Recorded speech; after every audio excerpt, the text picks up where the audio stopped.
নমস্কাৰ স্বাগতম জনাইছোঁ আমাৰ চেনেলৰ অন্য এটি ভিডিঅ'ৰ মাজলৈ পুনৰবাৰ আপোনালোকক আজিৰ ভিডিঅ'টোত আমি যিটো যোৱাকালি এক্সাম হৈ গৈছিল গ্ৰেড 4ৰ 8+ লেভেলৰ যিটো এক্সাম সেই এক্সামৰ যিখিনি কুৱেশ্যন এনচাৰ সেই এনচাৰখিনি এই ভিডিঅ'টোত আপোনালোকৰ লগত আলোচনা কৰিম। কুৱেশ্যন বুকলেট এ আছিল, মই আপোনালোকক দেখুৱাই দিছোঁ এইখন, আপোনালোকে দেখা পাইছে। তো এই পেপাৰখনৰ পৰা আটাইখিনি বস্তু যিখিনি প্ৰশ্ন উত্তৰ আছে জিকে জিএছৰ সেই আটাইখিনি বস্তু ইয়াৰ পৰা আপোনালোকক কৈ দিম। যদি আপোনালোকৰ কুৱেশ্যন বুকলেট এ আছিল তেতিয়াহ'লে ভালেই হ'ব, ঠিকেই আছে। যদি বি চি তেনেকুৱা ধৰণৰ কিবা আছিল আপোনালোকে গম পাব কিমান আপোনালোকৰ শুদ্ধ হৈছিল। বহুতে কিন্তু পেপাৰ সহজ বুলি কৈছিল, হয়ো পেপাৰ সহজ, কিন্তু বহুতে আকৌ এনেকুৱাকৈও কৈছে পেপাৰ সহজ যদিও আমি কিছুমান ভুল এনচাৰ কৰি আহিছোঁ, সেইকাৰণে একুৰেট এনচাৰটো আপোনালোকক দি দিম। ভিডিঅ'টো সম্পূৰ্ণকৈ শেষলৈ চাব।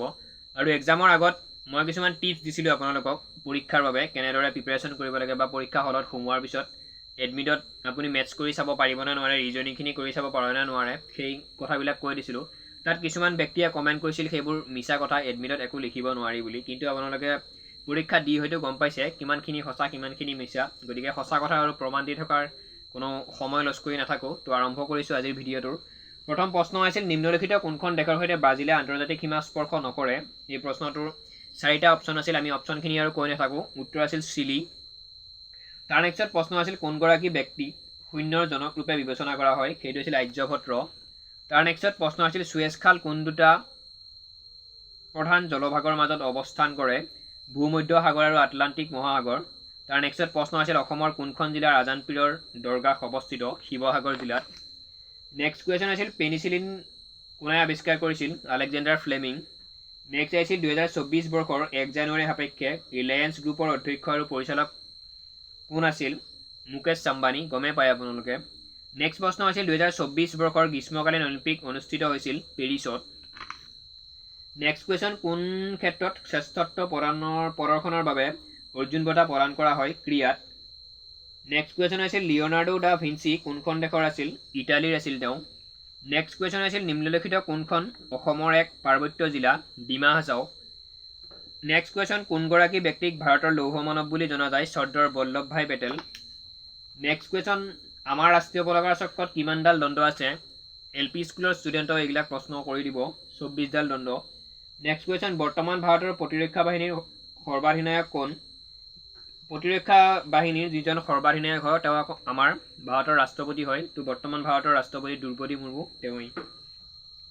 নেক্সট কুৱেশ্যন, 2024 বৰ্ষৰ 1 জানুৱাৰী সাপেক্ষে কোন দুখন দেশৰ যুদ্ধৰত হৈ আছে 2024-ত? এতিয়াও কোন দুখন দেশে যুদ্ধ কৰি আছে 2024-ৰ 1 জানুৱাৰীৰ পিছত? এই প্ৰশ্নটোৰ উত্তৰ যেতিয়া এনচাৰ শ্বীট তেওঁলোকে উলিয়াই দিব তেতিয়াহে হয়তো সঠিকটো গম পোৱা যাব। কিন্তু মোৰ মতে ইজৰাইল আৰু চৌদি আৰৱ হয়। কিন্তু কিছুমান কেণ্ডিডেটক মই টাচ কৰিছোঁ, তেওঁলোকে কৈছে ৰাছিয়া আৰু ইউক্ৰেইন বুলি। মোৰ মতে ৰাছিয়া আৰু ইউক্ৰেইন নহয়, মোৰ মতে ইজৰাইল আৰু চৌদি আৰৱ। নেক্সট কুৱেশ্যন, গুলট্ৰাম কোনখন দেশৰ মুদ্ৰাৰ নাম? ভূটানৰ। নেক্সট কুৱেশ্যন আছিল, কোনটো খেলত লাভলীনা বৰগোহাঁয়ে অলিম্পিকৰ পদক লাভ কৰে? মুষ্টিযুদ্ধ, বক্সিং, আপোনালোকে গমেই পায়। নেক্সট কুৱেশ্যন, সুগন্ধি পখিলা নামৰ কবিতা সংকলনৰ ৰচয়িতা হৈছে হীৰেণ ভট্টাচাৰ্য।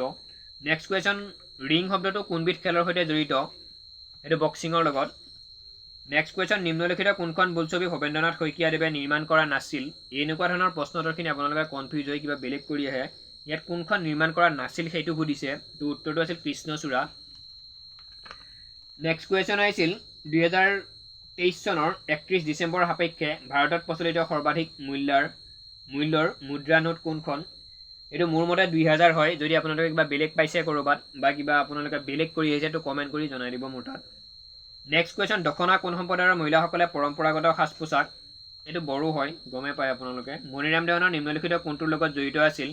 1857 চনৰ বিদ্ৰোহৰ লগত মণিৰাম দেৱান জড়িত আছিল আৰু 1858 চনত তেওঁক ফাঁচি দিয়া হৈছিল। নেক্সট কুৱেশ্যন, থৰ মৰুভূমি কোন ৰাজ্যত অৱস্থিত? ৰাজস্থান। অসমৰ পৰা লক্ষ্য কৰিলে নতুন দিল্লী কোনটো দিশত অৱস্থিত আছিল? পশ্চিম দিশত। নেক্সট আহিছিল, লাভৰ আশাৰে বিত্তীয় বিপদাংশকা বহন কৰি যি ব্যক্তিয়ে ব্যৱসায় স্থাপন কৰে তেওঁক বোলা হয় উদ্যোগী। নেক্সট কুৱেশ্যন আছিল, নিম্নলিখিত কোনখন নদী দক্ষিণৰ পৰা উত্তৰৰ দিশলৈ বৈ গৈছে? কপিলী নদী। নেক্সট আহিছিল, অসমীয়া খাদ্য হুৰুম কিহৰ পৰা প্ৰস্তুত কৰা হয়? অসমীয়া খাদ্য হুৰুম, ইয়াত বৰা চাউল উল্লেখ আছিল, পাণৰ পাত আছিল, তালগুৰ আছিল আৰু বাঁহগাজ মোৰ মতে এইটো বৰা চাউলৰ পৰা বনোৱা হয় হুৰুমটো। যদি আপোনালোকে কিবা বেলেগ কমেণ্ট কৰিব মোৰ তাত যদি পায়। নেক্সট কুৱেশ্যন, জোনবিল মেলাত বাণিজ্যৰ স্বতন্ত্ৰ বৈশিষ্ট্যটো কি? বিনিময় প্ৰথা। নেক্সট কুৱেশ্যন, ঢোকলা আৰু ফাফৰা কোনখন ৰাজ্যৰ পৰম্পৰাগত জলপান? এইটো গুজৰাটৰ হয়। নেক্সট কুৱেশ্যন, নিম্নলিখিতসমূহৰ কোনটো ভাৰতৰ সংসদৰ নিম্ন সদন? এইটো হৈছে লোকসভা। নেক্সট কুৱেশ্যন, নিম্নলিখিত কোনখন ৰাজ্যৰ সৰ্বাধিক কয়লাৰ ভাণ্ডাৰ আছে বুলি জনা যায়? ঝাৰখণ্ড। নেক্সট কুৱেশ্যন, মাইবং কোনখন ৰাজ্যৰ ৰাজধানী আছিল? ডিমাছা ৰাজ্যৰ। নেক্সট কুৱেশ্যন আছিল, দাণ্ডী যাত্ৰা কোনটোৰ অংশ আছিল? আইন অমান্য আন্দোলনৰ। নেক্সট কুৱেশ্যন, নিম্নলিখিতসমূহৰ কোনটো অসমৰ এক জিলাৰ নাম নহয়? পশ্চিম গোৱালপাৰা। নেক্সট কুৱেশ্যন, অসমৰ উত্তৰ দিশত কোনখন ৰাজ্য অৱস্থিত? অসমৰ উত্তৰ আৰু পূব দিশত অৰুণাচল প্ৰদেশ অৱস্থিত, কিন্তু উত্তৰত ছিকিম অৱস্থিত। এতিয়া যদি আপোনালোকে অৰুণাচল প্ৰদেশো দিছিল তো সেইখনো উত্তৰ পূবত অৱস্থিত, আৰু ছিকিমখনো ঠিক তেনেকুৱাই উত্তৰত অৱস্থিত। কোনটো আপোনালোকে দিছিল সেইটো কমেণ্ট কৰিব মোৰ তাত। মই কিন্তু ইয়াৰ ৰাইট এনচাৰটো ছিকিম হ'ব বুলি ভাবোঁ। নেক্সট কুৱেশ্যন, নিম্নলিখিতসমূহৰ কোনটো মৌলিক অধিকাৰ নহয়? ডিজিটেল তথ্যৰ অধিকাৰটো মৌলিক অধিকাৰ নহয়। নেক্সট কুৱেশ্যন, আমেৰিকা যুক্তৰাষ্ট্ৰৰ ৰাজধানী চহৰ কি? Washington DC। বহুতে নিউয়ৰ্ক কৈ আছে, আমেৰিকাৰ ৰাজধানী নিউয়ৰ্ক নহয়, Washington DC। Next question, Karatal Kamal কবিতাটি কোনে ৰচনা কৰিছিল? কৰতল কমল এইবিলাক হয়তো আপোনালোকক ক'ব নালাগে, শ্ৰীমন্ত শংকৰদেৱ। নেক্সট কুৱেশ্যন, মাঘ বিহু উৎসৱটো কোন মাহত পালন কৰা হয়? জানুৱাৰী। মহাত্মা গান্ধীৰ প্ৰকৃত নাম কি আছিল? মোহনদাস কৰমচাঁদ গান্ধী। কলিংগ যুদ্ধত কোন জড়িত আছিল? অশোক। নেক্সট কুৱেশ্যন, প্ৰথমগৰাকী মোগল সম্ৰাট কোন আছিল? বাবৰ। নেক্সট কুৱেশ্যন, বাংলাদেশ কেতিয়া সৃষ্টি হৈছিল? 1971। নেক্সট কুৱেশ্যন, ভাৰতবৰ্ষৰ ৰাজ্য আৰু ৰাজধানী চহৰৰ অশুদ্ধ জোৰ চিনাক্ত কৰা।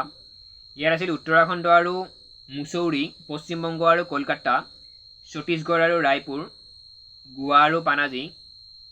ইয়াৰ অশুদ্ধটো হৈছে উত্তৰাখণ্ডৰ ৰাজধানী মুছৌৰী নহয় বেলেগ, আৰু বাকীকেইটা সম্পূৰ্ণ শুদ্ধ হৈ আছে। নেক্সট কুৱেশ্যন আছিল, নিম্নলিখিত কোনটো পদৰ নিযুক্তি ভাৰতৰ ৰাষ্ট্ৰপতিয়ে দিয়ে? যিকোনো এখন ৰাজ্যৰ ৰাজ্যপালক ভাৰতৰ ৰাষ্ট্ৰপতিয়ে বা সেই দেশখনৰ ৰাষ্ট্ৰপতিয়ে নিযুক্তি দিয়ে, সেইটো মনত ৰাখিব। ইয়াৰ এনচাৰ ৰাজ্যৰ ৰাজ্যপাল। নেক্সট কুৱেশ্যন, কোনটো উক্তি শুদ্ধ নহয়? অপশ্যন আছিল 4টা অপশ্যন, তাৰ ভিতৰত চিল্কা হ্ৰদ গুজৰাটত অৱস্থিত। চিল্কা হ্ৰদ গুজৰাটত নহয়, এইটো বেলেগত অৱস্থিত হয়। নেক্সট কুৱেশ্যন, গগনা কোনটো সামগ্ৰী তৈয়াৰ কৰা হয়? বাঁহ। কিছুমানে ভুলতে গগনা মহৰ শিঙেৰে তৈয়াৰ কৰি হৈ আহে বুলি মোক কৈছে। মহৰ শিঙেৰে পেঁপা তৈয়াৰ কৰে, গগনা তৈয়াৰ কৰে বাঁহেৰে। নেক্সট কুৱেশ্যন, নেলছন মেণ্ডেলা কোনখন দেশৰ আছিল? দক্ষিণ আফ্ৰিকা। চাহাৰা মৰুভূমি কোনখন দেশত অৱস্থিত? মহাদেশত, আফ্ৰিকা মহাদেশত। নেক্সট কুৱেশ্যন, কোনখন দেশক নীলা নদীৰ দান বুলি কোৱা হয়? ইজিপ্তক। নীল নদীৰ দান দেই। নেক্সট কুৱেশ্যন, হাড় আৰু দাঁতৰ বাবে কোনবিধ ভিটামিন অতি প্ৰয়োজনীয়? Vitamin D. নেক্সট কুৱেশ্যন, এজন প্ৰাপ্তবয়স্ক মানুহৰ বাবে ৰক্তচাপৰ স্বাভাৱিক মান হৈছে 80/120 mmHg। Next question, Mahendra Singh ধোনীয়ে নিম্নলিখিত কোনটো IPL দলৰ অধিনায়ক কৰিছিল? Chennai super Kings. এইটো ল'ৰাখিনিয়ে সম্পূৰ্ণ শুদ্ধ এনচাৰ দিছে, কিন্তু যিখিনি ফিমেল কেণ্ডিডেট আছিল তেওঁলোকে কি কৰিছে মই গম পোৱা নাই বাৰু। নেক্সট কুৱেশ্যন আছিল, 2024 চনৰ 1 জানুৱাৰী সাপেক্ষে অসমৰ পঞ্চায়ত আৰু গ্ৰামোন্নয়ন বিভাগৰ মন্ত্ৰী কোন? ৰঞ্জিত কুমাৰ দাস। নেক্সট কুৱেশ্যন, ৰাইন্স নামৰ কিতাপখন কোনে লিখিছিল? এইটো সুনীল গাভাস্কাৰ হয়। নেক্সট কুৱেশ্যন, মুন্সী প্ৰেমচন্দৰ উপন্যাস গোদান কোন ভাষাত লিখা হৈছিল? হিন্দী ভাষাত। নেক্সট কুৱেশ্যন, চুনামি বুলিলে কি বুজা? গমে পাই চুনামি ক'ত হয়? উপকূলীয় অঞ্চলত হোৱা উচ্চ মাত্ৰাৰ ঢৌ। নেক্সট কুৱেশ্যন, সৌৰভ কুমাৰ চলিহা ছদ্মনামেৰে কোনে অসমীয়া সাহিত্যত লিখা পেনা কৰিছিল? সুৰেন্দ্ৰনাথ মেধি। নেক্সট কুৱেশ্যন, মামৰে ধৰোৱা তৰোৱাল মামণি ৰয়ছম গোস্বামী। এইবিলাক আপোনালোকে জানে। নেক্সট কুৱেশ্যন, নিম্নলিখিত কোনটোৰ পিঠিত দুটাকৈ কোষ থাকে? আৰবীয় উট আৰু বেক্টেৰিয়ান উট। দুয়োটা উটৰ পিঠিতে দুটা কোষ থকা যেন লাগে। মোৰ মতে বেক্টেৰিয়ান উটটো সঠিক এনচাৰ হয়। যদি আপোনালোকে বেলেগ কিবা কৰিছে কমেণ্ট কৰিব। নেক্সট কুৱেশ্যন, ভাৰতৰ কোনখন চহৰত চাৰমিনাৰ অৱস্থিত? হায়দৰাবাদ। ক্ৰিকেট ষ্টাম্পসমূহৰ মাজৰ ক্ৰিকেট পিটছৰ দৈৰ্ঘ্য কিমান? 22 গজ, সকলোৱে জানে। কোনটো স্থলচিহ্নৰ সমীপত অটল সুৰংগ অৱস্থিত? ৰোহতাং গিৰিপথ। নেক্সট কুৱেশ্যন, নিম্নলিখিত কোনবিধ খাৰুৱা তেলৰ পৰা নিষ্কাশন কৰা নহয়? পেট্ৰল, আলকাটৰা, কেৰাচিন এইবিলাক খাৰুৱা তেলৰ পৰা নিষ্কাশন হয়, কিন্তু টাৰ্পিন যিটো তেল আছে সেইটো খাৰুৱা তেলৰ পৰা নিষ্কাশন নহয়। এইখিনিয়ে আছিল জিকে আৰু জিএছ মানে আটাইখিনি কুৱেশ্যন এনচাৰ মিলাই প্ৰশ্ন এইখিনিয়ে আছিল। ভিডিঅ'টো ইমানেই। ইয়াৰ নেক্সটত আমি মেথছ আৰু ৰিজনিঙৰ যিখিনি কুৱেশ্যন এনচাৰ আছে সেইখিনি দিবলৈ আপোনালোকক ট্ৰাই কৰিম। চেনেলটো যদি ছাবস্ক্ৰাইব কৰা নাই ছাবস্ক্ৰাইব কৰিব। লগতে সকলো প্ৰশ্নৰ উত্তৰ যে মোৰ শুদ্ধ হৈছে বুলি মই ক'ব যোৱা নাই। কোনোবাটো এনচাৰ যদি ভুলো হৈছে আপোনালোকে ধুনীয়াকৈ কমেণ্ট কৰি জনাই দিব। কোনোবাটো প্ৰশ্ন যদি ৰৈ গৈছে কমেণ্ট কৰিব। তো সম্পূৰ্ণকৈ শেষলৈ চোৱাৰ বাবে ধন্যবাদ। অন্য এটা ভিডিঅ'ত আমি আকৌ লগ পাম। জয় অসম।